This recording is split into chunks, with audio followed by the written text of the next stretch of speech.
Temos um probleminha, técnico, mas vamos continuar aqui a mensagem para que você seja abençoado em nome de Jesus.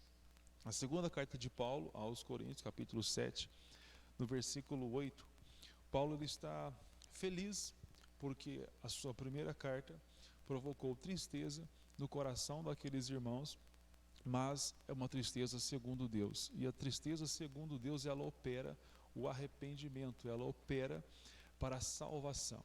Então aqui Paulo ele está comentando sobre essa tristeza, sobre o que aconteceu na sua primeira carta.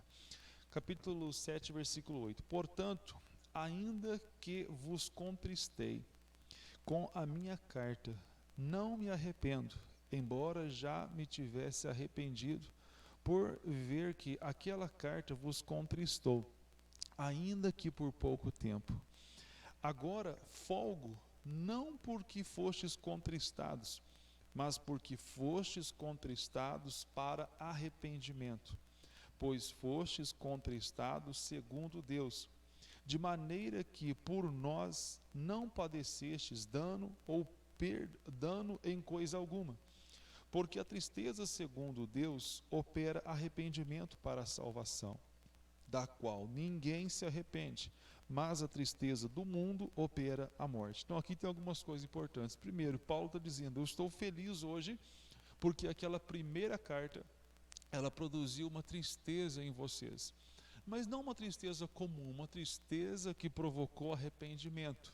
E ele explica que a tristeza segundo Deus, ela gera arrependimento. A tristeza segundo Deus, ela leva para a salvação. A tristeza segundo Deus, nos traz de volta para o ponto que Deus quer nos ver. Ali Paulo estava dizendo, hoje eu estou feliz, e até mesmo porque vocês não sofreram dano ou perda nenhuma. Deus prefere me ver hoje triste, seja hoje, seja uma semana, seja um mês, 3 meses, que seja mais tempo do que isso, do que ele ver que eu tive um prejuízo maior, do que à frente, eu ter um prejuízo ou um dano maior. Não sei se saiu na primeira gravação, mas o pai, que vê o filho mexendo, na tomada com metal ali, ele tira da mão do filho, porque ele sabe que pode ter um acidente, ele sabe que pode se machucar.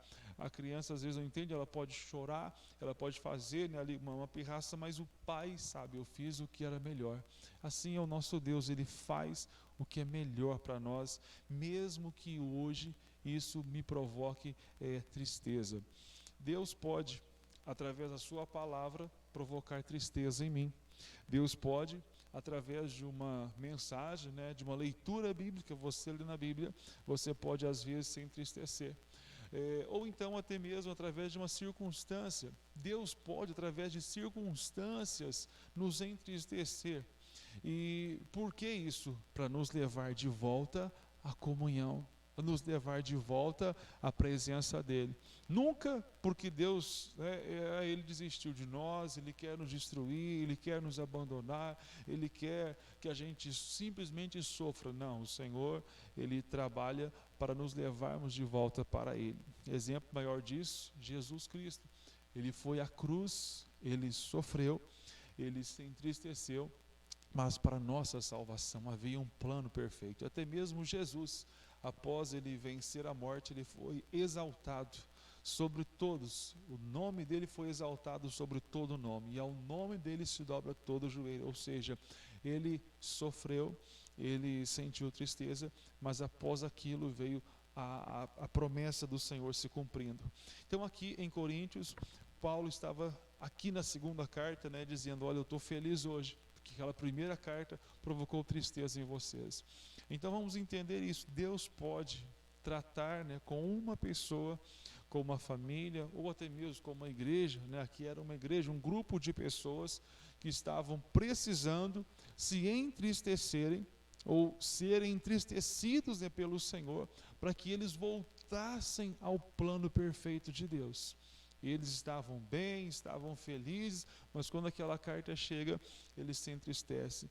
Mas era para arrependimento, era para salvação. Então isso é bom. Bom, vamos falar aqui sobre Abacuque, capítulo 1, versículo 5. Abacuque. Aqui nós temos uma declaração do Senhor, que se nós lêssemos, né, apenas o versículo 5, nós poderíamos pensar assim: Deus vai fazer algo lindo, Deus vai fazer algo maravilhoso, Deus tem algo muito bom para fazer. Mas a verdade é que Deus estava para fazer um grande movimento que iria entristecer muitas pessoas, uma nação inteira. E esse livro também é o do profeta Abacuque, um livro profético, fala também sobre o final dos tempos, fala também sobre os nossos dias. O exemplo de uma profecia aqui desse livro que não se cumpriu ainda. Abacuque disse que a terra ela se encheria da glória do Senhor. E a terra ela nunca se encheu da glória do Senhor, mas se encherá. Então, não só essa promessa, mas todo o contexto aqui pode ser aplicado, né, nos nossos dias e nos dias futuros.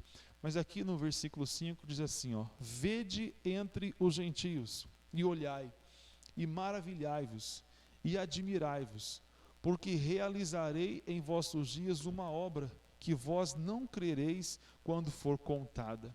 Então aqui, se nós parássemos aqui, Deus vai fazer algo tão lindo, tão belo, que não podemos nem acreditar se alguém nos contasse, né? Exatamente isso. Olha, se alguém contasse para vocês o que Deus iria fazer, vocês nem iriam acreditar. Mas Deus, ele conta aqui. E não é algo lindo que Deus estava fazendo, quer dizer, é algo lindo no todo, né? A obra completa.